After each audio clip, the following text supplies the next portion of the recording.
कुरुक्षेत्र में 3 दिवसीय पशु मेला आज से यूरोप से आए जजों की निगरानी में होगी दूध और नस्ल प्रतियोगिताएं। कैबिनेट मंत्री कृष्ण बेदी और श्याम सिंह राणा करेंगे उद्घाटन। हेडलाइंस के प्रायोजक पतंजलि गाय का घी, माँ का भरोसा, प्यार से परोसा।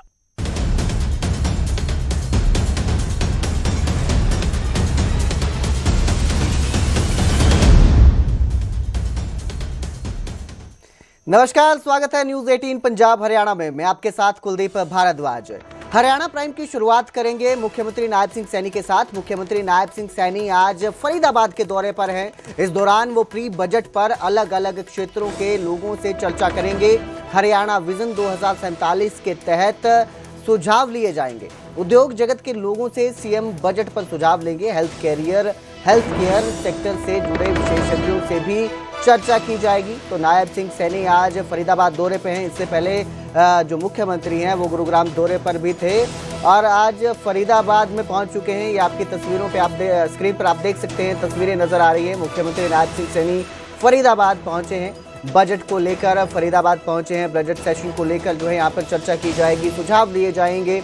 उद्योग जगत के जितने भी लोग आज यहाँ पहुंचते हैं उन सभी से सुझाव लिया जाएगा ताकि साल 2026 का जो बजट पेश किया जाए उसमें सबके लिए बेहतरीन जो है वो चीज़ें हों, बेहतर जो है इस बार का बजट हो पिछली बार की अपेक्षा और पिछली बार से अच्छा ये बजट रहे। इसको लेकर सुझाव लिए जा रहे हैं मुख्यमंत्री की तरफ से। सभी जो उद्योग जगत के लोग हैं, अलग अलग सेक्टर के लोग हैं, हेल्थ केयर सेक्टर के लोग हैं, उनसे भी चर्चा की जा रही है, मंथन किया जा रहा है बजट को लेकर।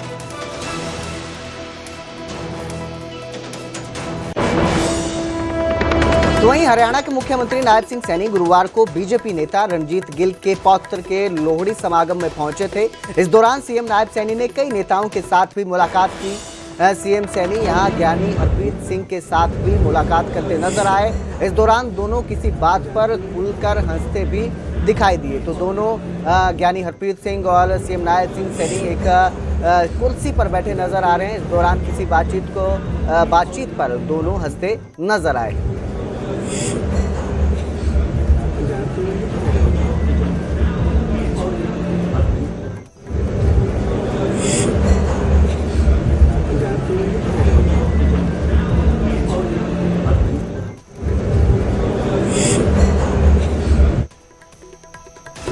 वहीं कल से हरियाणा में कांग्रेस का मनरेगा बचाओ संग्राम है। मनरेगा बचाओ संग्राम के तहत कांग्रेस प्रदर्शन करेगी और 11 जनवरी को एक दिन का उपवास भी रखा जाएगा। 12 जनवरी से 29 जनवरी तक पंचायत स्तर पर विरोध किया जाएगा। तो मनरेगा को लेकर कांग्रेस जो है वो प्रदर्शन करेगी। अलग अलग राज्यों में भी मनरेगा को लेकर कांग्रेस प्रदर्शन कर रही है और इसी कड़ी में अब हरियाणा में भी मनरेगा बचाओ संग्राम के तहत प्रदर्शन किया जाएगा। 11 जनवरी को एक दिन का उपवास भी रखा जाएगा। वहीं 12 जनवरी से 29 जनवरी तक पंचायत स्तर पर मनरेगा का विरोध किया जाएगा, क्योंकि जो मनरेगा कानून था उसका नाम बदलकर जी राम जी कर दिया गया है, विकसित भारत जी राम जी, और इसी पर यह सारा संग्राम छिड़ा हुआ है।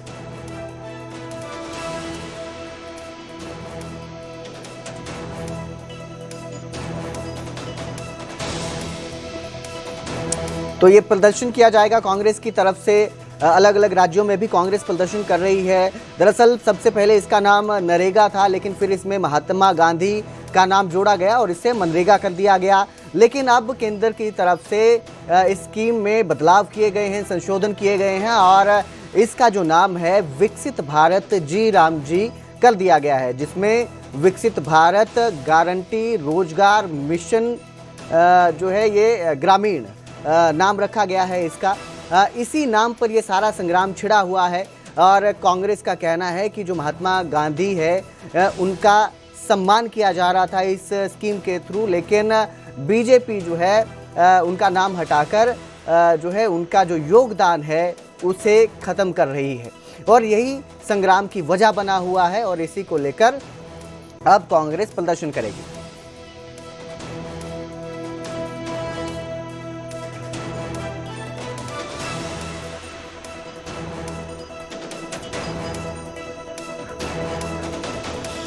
तो मनरेगा बचाओ संग्राम का जो शेड्यूल रहेगा वो 10 जनवरी, 11 जनवरी और 12 से 29 जनवरी का है, जिसमें 10 जनवरी को आगाज होगा, 11 जनवरी को उपवास होगा और उसके बाद पंचायत स्तर पर विरोध किया जाएगा। ये मनरेगा बचाओ संग्राम का पूरा शेड्यूल रहेगा।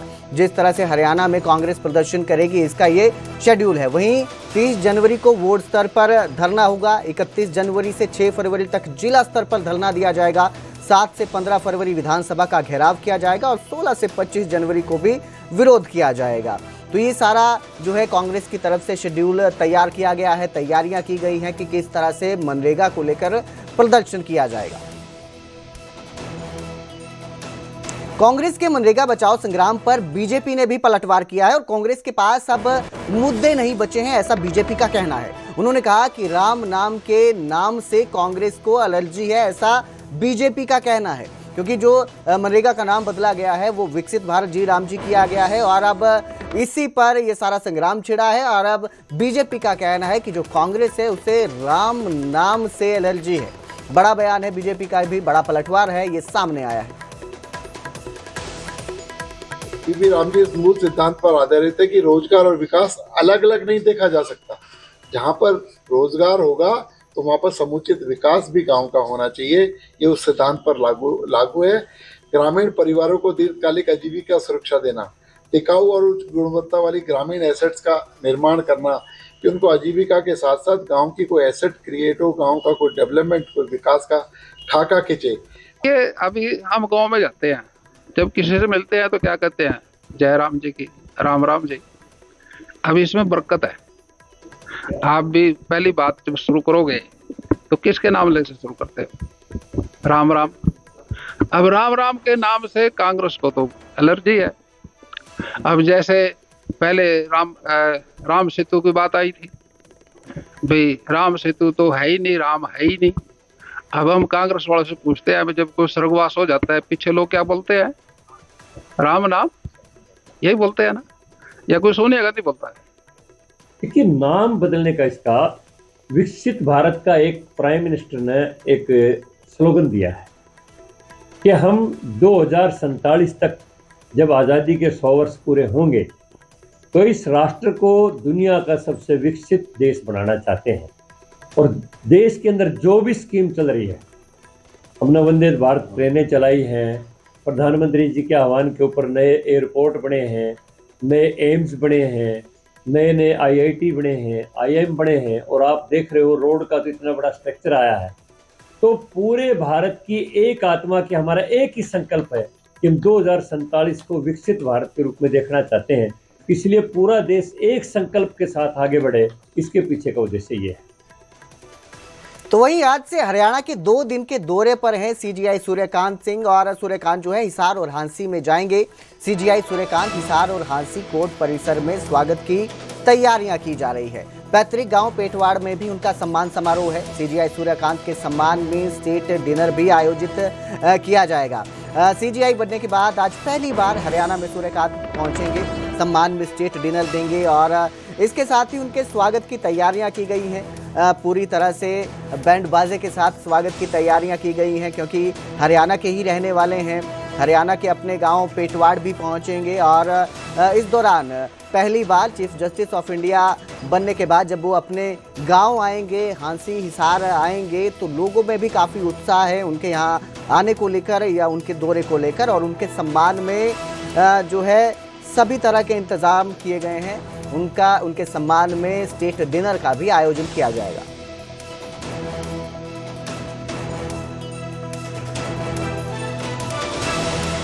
मेरे सहयोगी संदीप सैनी मेरे साथ फोन लाइन पर जुड़े हैं। जी संदीप, किस तरह की तैयारियां की जा रही हैं CGI के स्वागत को लेकर? पहली बार वो CGI बनने के बाद सूर्यकांत जो हैं वो हिसार पहुंच रहे हैं, किस तरह की तैयारियां, किस तरह के प्रबंध देखने को मिल रहे हैं?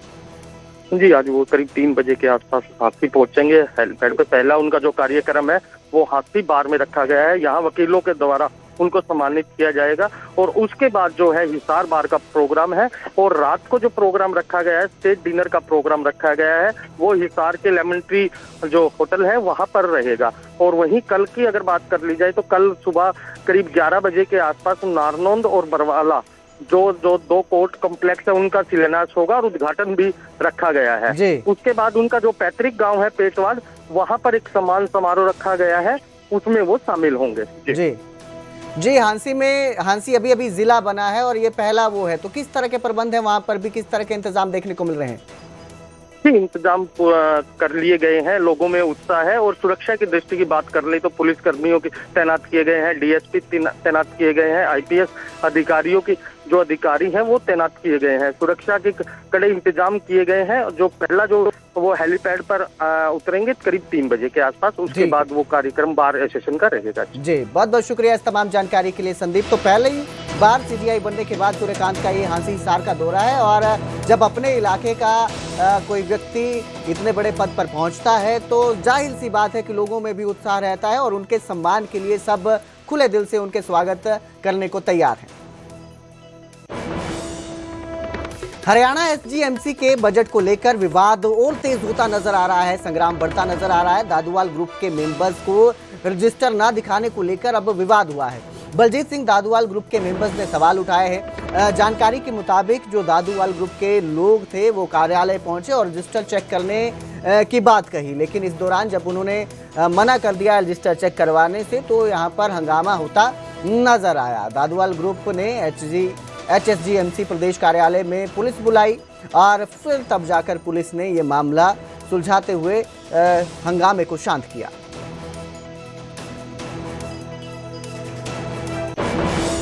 हरियाणा सिख गुरुद्वारा प्रबंधक कमेटी प्रधान जगदीश सिंह जिंडा द्वारा कल पेश किए गए बजट के बाद विवाद लगातार बढ़ चुका है और अब बलजीत सिंह दादूवाल ग्रुप के 5 मेंबर हैं वो यहाँ पर पहुंचे हैं, बाकायदा कह रहे हैं कि जो बजट पास किया गया उसको रजिस्टर को दिखाया जाए। बाकायदा ये वो कमरा है, मैं अपने सहयोगी को कहूँगा एक बार यहाँ से बिल्कुल दिखाएं कि किस तरह से यहाँ पर वो कार्रवाई चल रही है और ये लोग बाकायदा रजिस्टर चेक करने को लेकर बैठे हुए हैं। मेरे सहयोगी आपको दिखा रहे हैं कि इस कमरे के अंदर में लगातार जो मेंबर बैठे हुए हैं बलजीत सिंह दादूवाल ग्रुप के मेंबर हैं और बाकायदा ये यानी कि जो 5 मेंबर हैं वो बलजीत सिंह दादूवाल ग्रुप के पहुंचे हुए हैं। 5 मेंबर कौन कौन से हैं आप इनमें देख सकते हैं। गुरमीत सिंह जो सीनियर मीत प्रधान है वो पहुंचे हुए हैं, बीबी करतार कौर वो पहुंची हुई हैं, गुरतेज सिंह वो पहुंचे हुए हैं, स्वर्ण सिंह बुंगा टिब्बी वो पहुंचे हुए हैं, राजेंद्र सिंह वो यहाँ पर पहुंचे हुए हैं। बाकायदा रजिस्टर चेक करवाने को लेकर इनकी मांग है कि जो कार्रवाई हुई है, बजट पेश हुआ है, उसका रजिस्टर चेक कराया जाए और अभी तक रजिस्टर चेक नहीं हुआ है। विवाद ना बढ़े इसको देखते हुए पुलिस बल की तैनाती की गई है। पुलिस बल यहाँ पर मौके पर मौजूद है और लगातार जिस तरह से आप सहयोग मेरे सहयोगी दिखा रहे हैं, दूसरी तरफ यहाँ पर पुलिस बल की तैनाती की गई है कि कोई झगड़ा ना हो, कोई विवाद ना बढ़े। और जिस तरह से यहाँ पर कल को जो बजट पास किया गया उस बजट में एक प्रस्ताव पास किया गया कि धर्म प्रचार कमेटी के पद से जो बलजीत सिंह दादूवाल हैं उनको हटाया जा रहा है और उसके बाद विवाद बढ़ गया। लगातार विवाद बढ़ता जा रहा है, कहीं ना कहीं विवाद क्यों बढ़ रहा है? जब से हरियाणा सिख गुरुद्वारा प्रबंधक कमेटी बनी हुई है लगातार ये विवाद बढ़ता जा रहा है और यहाँ पर अब बलजीत सिंह दादूवाल के जो 5 मेंबर हैं वो पहुंचे हुए हैं, रजिस्टर चेक करवाने की बात कर रहे हैं, मगर अभी तक रजिस्टर को चेक नहीं कराया गया है। तो कहीं ना कहीं ये विवाद आगे और बड़ा रूप ना ले, क्योंकि लगातार बलजीत सिंह दादूवाल और जगदीश सिंह जिंडा के बीच में खींचतान लंबी बढ़ती जा रही है। और लगातार जिस तरह से बात की जाए, हरियाणा सिख गुरुद्वारा प्रबंधक कमेटी का ये राज्य स्तरीय कार्यालय है। यहाँ पर पूरे हरियाणा के जितने भी गुरुद्वारे हैं, ऐतिहासिक गुरुद्वारे, उनका यहाँ से संचालन होता है, बाकायदा यहाँ से रखरखाव होता है और उसी को देखते हुए यहाँ पर विवाद न बढ़े, क्योंकि विवाद रजिस्टर को चेक कराने को लेकर बलजीत सिंह दादूवाल ग्रुप के जो 5 मेंबर हैं वो यहाँ पर पहुंचे हुए हैं और ये कार्रवाई रजिस्टर को लेकर मांग कर रहे हैं कि जो कल बाकायदा बजट पेश किया गया था उस बजट की हमें कार्रवाई रजिस्टर दिखाया जाए, क्योंकि उनका अधिकार है। मगर जो मुख्य सचिव का ये दफ्तर है, बाकायदा उन्होंने कहा कि हम रजिस्टर नहीं दिखा सकते। इसके आदेश प्रधान ने दिए हुए हैं, बाकायदा प्रधान को बाकायदा उन्होंने एक मेमोरेंडम भी दिया और लिखित में शिकायत भी दी है कि हम जो 5 मेंबर यहाँ पर पहुंचे हुए हैं हमें उनका रजिस्टर दिखाया जाए, मगर अभी तक रजिस्टर को दिखाया नहीं गया है। कहीं तनाव ना हो इसको देखते हुए हरियाणा सिख गुरुद्वारा प्रबंधक कमेटी का जो प्रदेश स्तरीय कार्यालय है वहाँ पर पुलिस बल की तैनाती भी की गई है। अशोक यादव, न्यूज 18। और अब बात करेंगे बहादुरगढ़ की, जहां ज्वेलर्स की दुकान में लाखों की चोरी हो गई।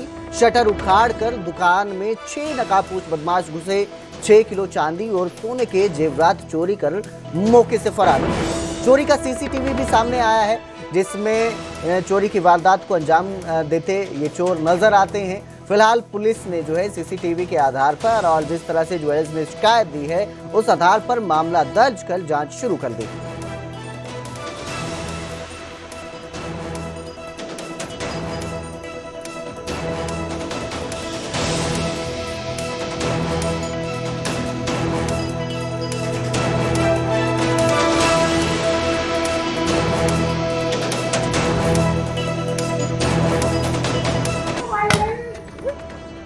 हरियाणा का फरीदाबाद शहर इन दिनों बेटियों के लिए असुरक्षित हो गया है। हम ऐसा इसलिए कह रहे हैं क्योंकि इसी फरीदाबाद में पिछले 1 महीने में 3 बेटियों के साथ रेप हो चुका है।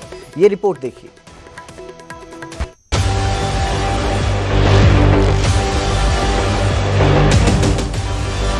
राजधानी दिल्ली से महज कुछ घंटों की दूरी पर बसा हरियाणा का फरीदाबाद जिला अब महिलाओं के लिए अभिशाप बनता जा रहा है, क्योंकि इसी फरीदाबाद में एक के बाद एक कर 3 महिलाओं के साथ रेप हो चुका है, वो भी महज 20-25 दिनों में।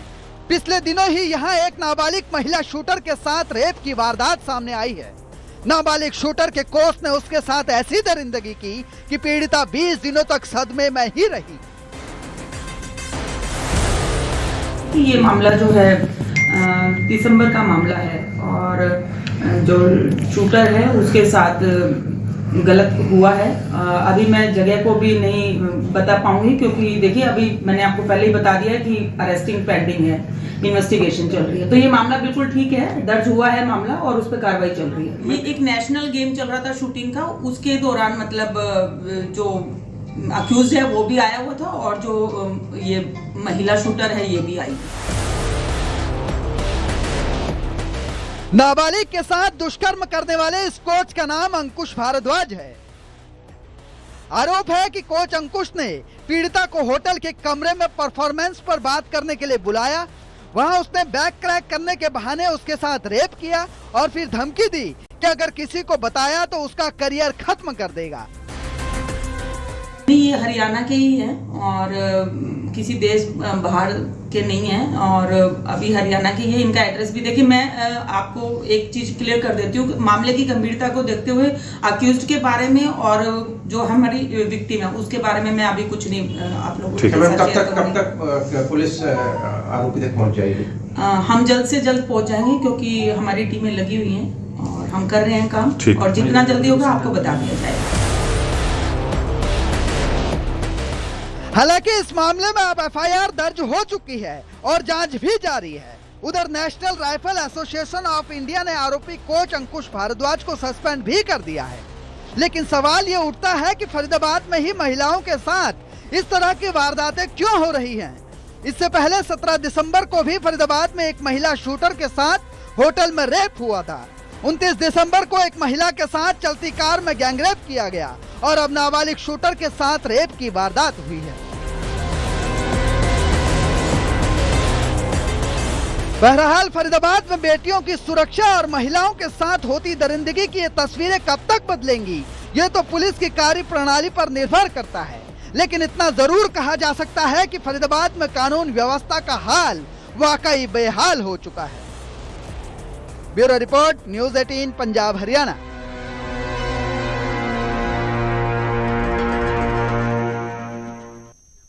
ये तो हमने आपको बताया कि कैसे फरीदाबाद में महिलाएं असुरक्षित हैं, लेकिन हरियाणा में बाकी जगहों पर महिलाओं के साथ अत्याचार करने वालों के खिलाफ कानून सख्त है। हरियाणा में दुष्कर्म के 2 अलग अलग मामलों में कानून का एक्शन भी देखने को मिला।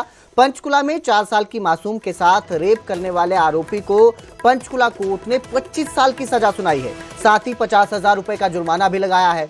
उधर नूह में नाबालिग से बार बार दुष्कर्म करने और धमकी देने के एक मामले में दोषी को 10 साल की सजा सुनाई गई है। नूह की फास्ट ट्रैक स्पेशल कोर्ट ने यह फैसला सुनाया है।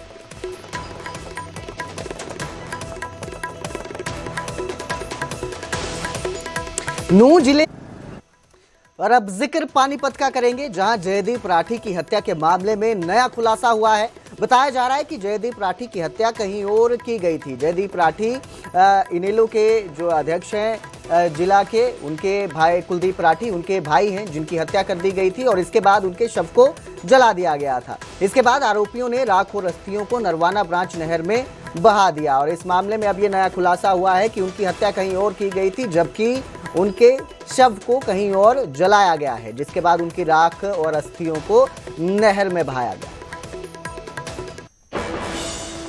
राठी मर्डर केस है। हाँ जी, हाँ जी। तो उसमें ये टीमें आई हुई हैं पानीपत से सर्च के लिए, बॉडी सर्च के लिए। ठीक है सर। कब हुआ सर मामला ये 3-4 दिन पहले का है। अच्छा, पानीपत में रजिस्टर्ड है मुकदमा। ठीक है सर। हत्या की शंका कैसे है? हाँ बिल्कुल मर्डर केस है। अच्छा, मर्डर केस है। उसमें बॉडी यहाँ डिस्पोज ऑफ की है, उसकी सर्च के लिए आई हुई है। बॉडी मिल चुकी है? उसी की सर्च के लिए आए हुए हैं, बॉडी सर्च के लिए आए हुए हैं। अभी कुछ नहीं पता, हमें तो इतना ही पता है, बॉडी सर्च के लिए टीम में आई हुई है। हरियाणा में शीतलहर और बारिश से ठंड बढ़ चुकी है। प्रदेश में कई क्षेत्रों में बूंदाबांदी, फरीदाबाद में बारिश से तापमान में भारी गिरावट नजर आई है। तो शीतलहर बढ़ती जा रही है, कई जगहों पर बूंदाबांदी भी हुई और इस वजह से प्रदेश के कई जगहों पर ठंड भी बढ़ती नजर आई है, तापमान में गिरावट हुई है।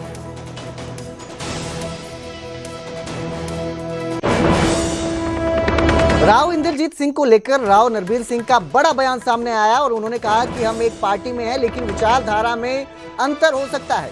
समय अनुसार सभी को अपनी बात कहने का अधिकार है। पूर्व मंत्री अभय यादव के बयान पर भी राव नरबीर सिंह बोले और उन्होंने कहा कि जिसकी जैसी भावना होगी वो उसे प्रकट करेगा। राव नरबीर का ये कहना है। साथ ही उन्होंने कहा कि कोई अपनी भावना प्रकट करता है, कोई 2 दिन बाद प्रकट करता है। अभय यादव ने इशारों में राव इंद्रजीत सिंह पर निशाना साधा। आजकल दक्षिण हरियाणा की राजनीति में थोड़ा उबाल चल रहा है। 3 दिन पहले अभय सिंह जी ने भी एक बयान दिया था राव साहब के बारे में। आप क्या कहना चाहेंगे, क्या वो उनका बयान ठीक है? देखो, जो आदमी के मन की भावना हो तो वही प्रकट करता है। जिसकी जैसी भावना होगी वो अपने प्रकट जरूर करेगा। कोई 2 दिन बाद करता है, कोई 2 दिन पहले करता है। फिर भी आपका नाम भी एनटी राव में ही गिना जाता है तो ना, ऐसा कोई बात नहीं। हम दोनों एक, लेकिन विचारधारा में थोड़ा थोड़ा फर्क हो सकता है। तो समय अनुसार अपनी अपनी बात कहने का सबको प्रजातांत्रिक प्रणाली में अधिकार है। हम भी कहते हैं, और भी कोई कहना चाहोगे। हरियाणा प्राइम में फिलहाल इतना ही। बाकी की खबरों के लिए देखते रहिए न्यूज़ 18 पंजाब हरियाणा।